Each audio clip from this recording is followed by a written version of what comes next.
Hi, welcome to the show. My guest today is Dr. Michele Brezinski. She is the author of a book titled Becoming Mama. We talk about the things that happen to our bodies after delivering our child.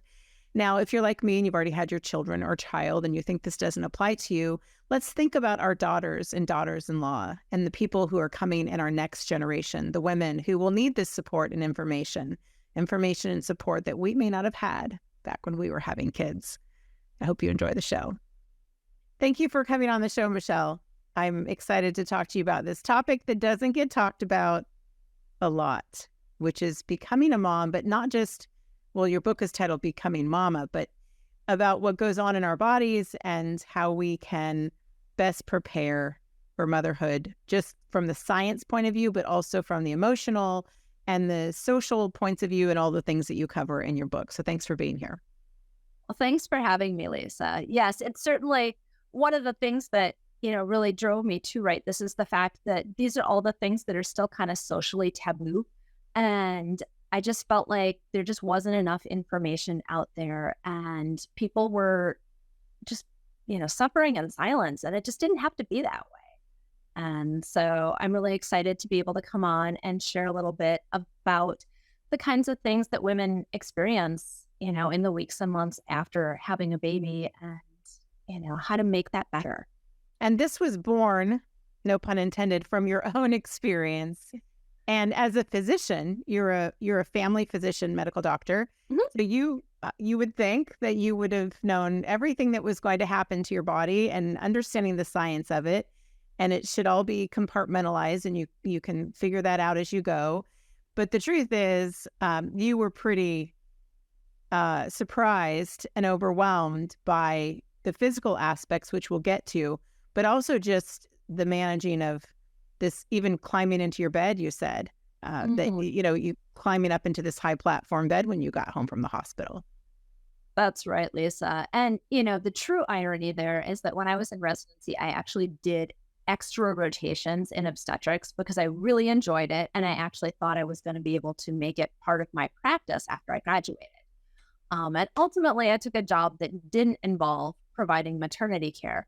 But, still, 15 years later, despite having all of that background, I was just completely unprepared for what it was like to actually have all of the things happen to my body. And I mean, I was very, very athletic before I had kids. Full disclosure, I didn't have my first baby until after 40. I celebrated my 40th birthday, 8 months pregnant and on modified bed rest. And, I just coming home, I wasn't used to my body not doing all the things that I wanted it to do. And it was very eye-opening to me. What's an example of something? Well, climbing into your bed is one thing, but what are some of the examples of the things that are the most common that you just didn't expect? Like right away when you get home, I can remember things when I first had my son and just thinking, oh, I was a nanny in college. Mm-hmm. And so, people would hand me their baby and say, feed the baby at this time and do this at this time. And they go to sleep at this time. I thought, oh, I'm going to have this so down and be so way ahead. And then they hand you your baby and it's a completely different thing. And it was. And, it was trying to figure out how to manage sleeping and getting up to nurse an infant every 2 hours. And, nobody tells you that although breastfeeding is amazing, like breastfeeding, especially the first week of life, it's really hard. Yeah. And it hurts. So, there you are at, 2 a.m, trying to force your own body into awakeness. And then you're trying to, sometimes cattle prod. Keep the baby sleepy. Yeah. Well, your baby needs to be awakened. Yes, exactly. But not screaming. And so you're trying to convince your baby to eat, and then you have to convince them not to fall asleep while they're eating and to keep eating long enough to eat enough. And still not be awake enough, they won't go back to sleep. Right. And then that sounds so simple. And you set a timer to basically get up again in an hour and a half. And your body just never really gets into a good sleep cycle. And, it really was true. I didn't expect expect like how weak my core muscles would be after I gave birth, and I had maintained, a reasonable level of fitness throughout a lot of my pregnancy. And I hadn't gained a lot of extra weight. And I thought I was just gonna, have the baby and bounce right back and, you know, go back to doing the things that I could do. And basic tasks like lifting my leg to put on my own underwear were really hard. Yeah. And I just remember thinking, oh my gosh, why didn't anybody tell me this? And is this supposed to be this way? Well, and I remember back in the day, my son's 25 now, so I don't know what they do these days. I haven't heard a lot about Lamaze classes and things, younger friends having kids these days. But I remember one night thinking, gosh, I just can't get comfortable sleeping because, you have this human inside of you and you're getting close to delivering this baby. And I remember thinking, oh, I'll be glad when this baby's born, I can sleep. And I said it out loud and I thought that probably isn't going to happen. And I don't think I really slept through a good night until he was probably 3. Mm-hmm. And it happened to be the very first time his monitor, I didn't turn it on. So I didn't hear him wake up. And that's the only reason why and then you feel terrible about that. But let's take a break. When we come back, let's talk about some of the physicalities, the science behind what's happening to your body and what are some basic things you can do to try to remedy these side effects or these things that happen after childbirth, because they teach us what happens during childbirth, but there's a lot of talk about what happens after you go home. So we'll take a break, right back.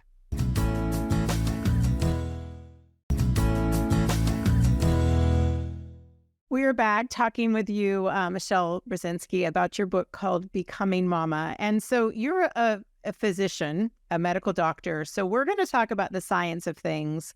And we're not just going to talk about the things that happen physically, but what can we do about them? When I say we, I mean other people, because I've already had my baby and I'm not having any more. But let's talk about that. Let's pick a few things that are most common, but also that have some solutions of how to remedy them, recover from them, that sort of thing. Okay. And, one of the things that prompted me to write my book was the issue of ab muscle issues after delivery.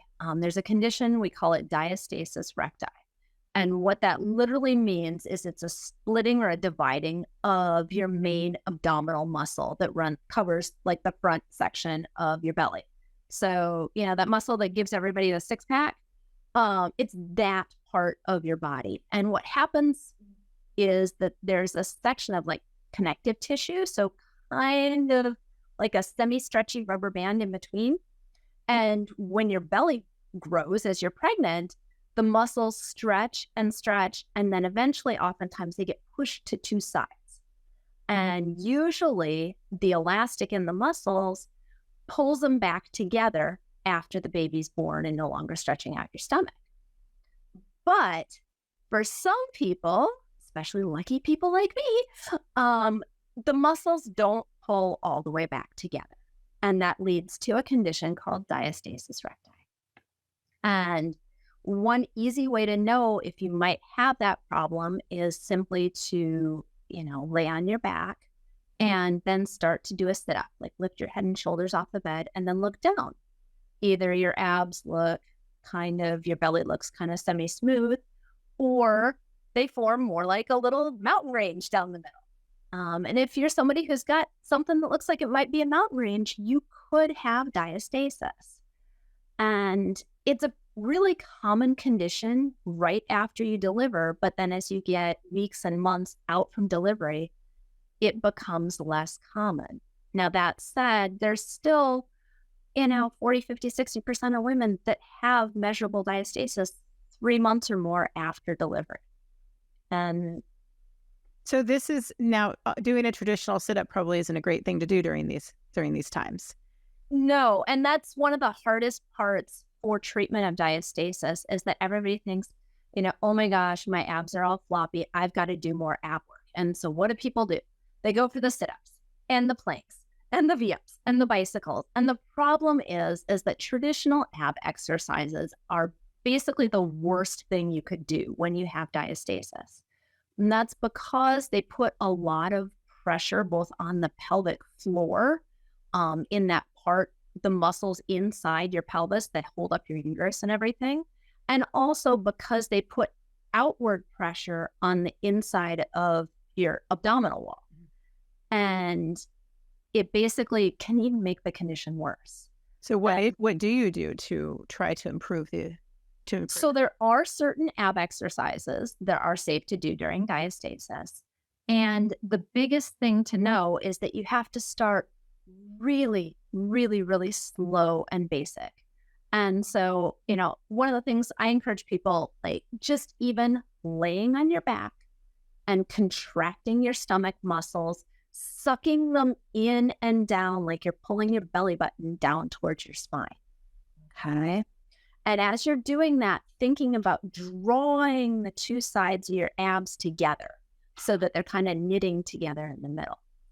And just practicing that move is one of the most basic things that you can do to start to rehab your abdominal wall. And then as you get further along, there are other exercises, for example, laying on your back and just even raising your arms all the way over your head and just bringing them back down. Just laying there, with knees bent or flat, just little movements and working those ab muscles. And then I always encourage people, if you've got any significant diastasis, doing physical therapy, targeted physical therapy or targeted Pilates therapy with a specialist who's used to treating diastasis can make a huge difference. But at the end of the day, you got to do the work every single day at home to rebuild.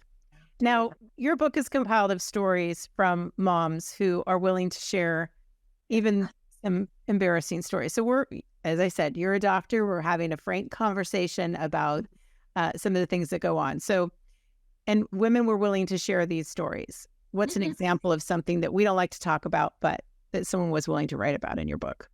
So I think one of the biggest things that nobody likes to talk about is leaking urine. We all think, this is something that only happens to the elderly. Well, it can also happen after you have a baby. And it's actually much more common than you think. And, I had one mom tell me, she's like, I was running errands and I had to go to the bathroom, but I didn't want to use the public restroom. I thought I'd wait till I get home. Was driving home and the sun came out and I sneezed and I peed in my car. And she's like, I was mortified. And, it's people think that there's something wrong with them and that they're the only ones who have this issue, and they're not. And it's more common. And there are things that can be done to really, just like the belly, to rehab those muscles and to help your body so that you don't have to live with this silently for the rest of your life. And, it was funny that even a lot of the women who contributed, they didn't necessarily want to give their real name. They're like, don't publish my real name. Well, and the other thing too, one of the things that I was looking at with your book, it was the hair loss. And that's very, very common. And women, and not just, I can only speak from, as a woman, I can't speak for men, but some of us are very attached to our image is based on our hair. Like if we've had a lot of hair all of our life and we start to lose hair. For me, I didn't lose a lot of hair, but my hair completely changed. It suddenly started going straight and I'd had curly hair most of my life. And then it came back, it went back to what was my normal, but you're already looking at yourself in the mirror and the shower, whatever the case, and you don't recognize your body, that's for sure. So then you add on these other features that you're used to seeing in the mirror that are falling out or fading away. And it really does kind of jar you in the sense of your identity and what you're used to. Just seeing when you look in the mirror, like I said, these simple things that are how we recognize ourselves. Yeah. And that is one thing, the hair loss seems like it's never going to end. And I think part of the reason that it's so obvious to people is that when you're pregnant, you actually lose dramatically less hair. Mhm. And your hair stays in the growth Yeah, phase it's because of all shiny, the hormones of healthy, and you're pregnancy. glowing and all the Oh, things. yeah. Yeah. It's great. And then all of a sudden you have your baby and all those hormones take a nosedive. And so what happens is that gradually all of those hairs that didn't fall out while you were pregnant, they all shift over to the natural fallout phase of the hair follicles growth cycle All at once. all at once. Mhm. And then you add that on top of the hairs that are reaching that because that's their part in the 7-year cycle. And it's a whole lot of hair. And it can be, it's like, oh my gosh, am I going to be bald? You're not going to be bald. Yeah. And it But does come back. And that's why sometimes I see, and I don't know, I'm not going to speak to all of the companies, but there's a lot of companies that talk about regrowing hair postpartum and regrowing hair after chemotherapy even. And I've had chemotherapy, I had cancer when I was 24. And what I know about that is the hair was going to come, most of the time, the hair was going to come back anyway. So whether you use a product or not, oftentimes, now it might speed it up or it might thicken it more than it would have been. But in general, this is a cycle, like you said, and barring any other causes for the hair loss, your body will cycle back and you will regrow your hair Yep. most of the time. Yep. And I do include in the book some nutritional tips and some hair care tips for things that you can do that will certainly, help be kind to your hair and to help your body to be able to create, all the favorable conditions for your hair to come back as soon as possible and as healthy as possible. Let's take a break. When we come back, we'll finish up and we'll talk about the things that aren't about the physicalities of having a baby and just the emotional and social aspects of, are we returning to work, breastfeeding or not breastfeeding, these types of things. We'll take a break in just a moment. The book is called Becoming Mama. We're talking with Michele. Thank you so much. We'll be back in just a moment.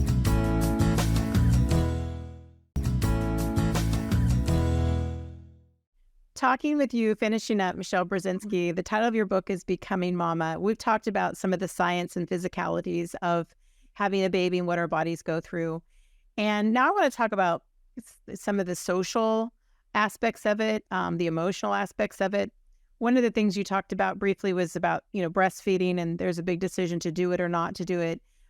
There's no judgment whether you do it or not doing it. I think for me, I didn't work outside of the home, so I could devote the hours sometimes it took and the nights without sleep that it sometimes required, and especially in the early weeks, to kind of figure it out and hang in there and not have to be to work at 8 or 9 in the morning like a lot of moms do. So there are definitely things that you can do to make that process less painful, but some of it's just you got to write it out and make the decision for yourself. That's right. And, the biggest thing to remember with breastfeeding is, yes, medically, there are a ton of reasons why it's a great thing to do for your baby. But if it causes more upheaval, more problems, more stress in your life than you can reasonably handle, there is absolutely a threshold at which it is not worth it for your emotional health as a mom. Because if you can't... And your baby can feel that stress too. Yes, absolutely. And not only that, if you're super stressed, you'll have trouble getting let down. So your baby won't get as much milk and you'll produce less milk. And then that starts the cycle of frustration again. Yep. And there are some women who simply don't make enough breast milk. And that is just anatomically the variant of the way they are. And I think that, people can feel a lot of shame about not being able to breastfeed their baby. And I wish that there was a good way to really, help create a good support system for women and help people to understand that, there are many right ways to do this. And what matters at the end of the day is choosing the path that is best for you and your child and your family. And, the rest of the world can think what they think, they don't live your life, and that's okay. And let's talk about as well the decisions to go back to work or not back to work, or maybe it's part-time work. And I know that there are some moms who thought, well, I'm going to go back to work. And then they think, I don't want to do that after they're a couple of months in and it's time to go back. And then sometimes the opposite. They think, I think I can go back to work. Again, completely a personal choice, but definitely a lot of societal pressure on either side of that. There's the people who are expected to return to their careers, and then there are people who feel judged for being a stay-at-home mom. Mm-hmm.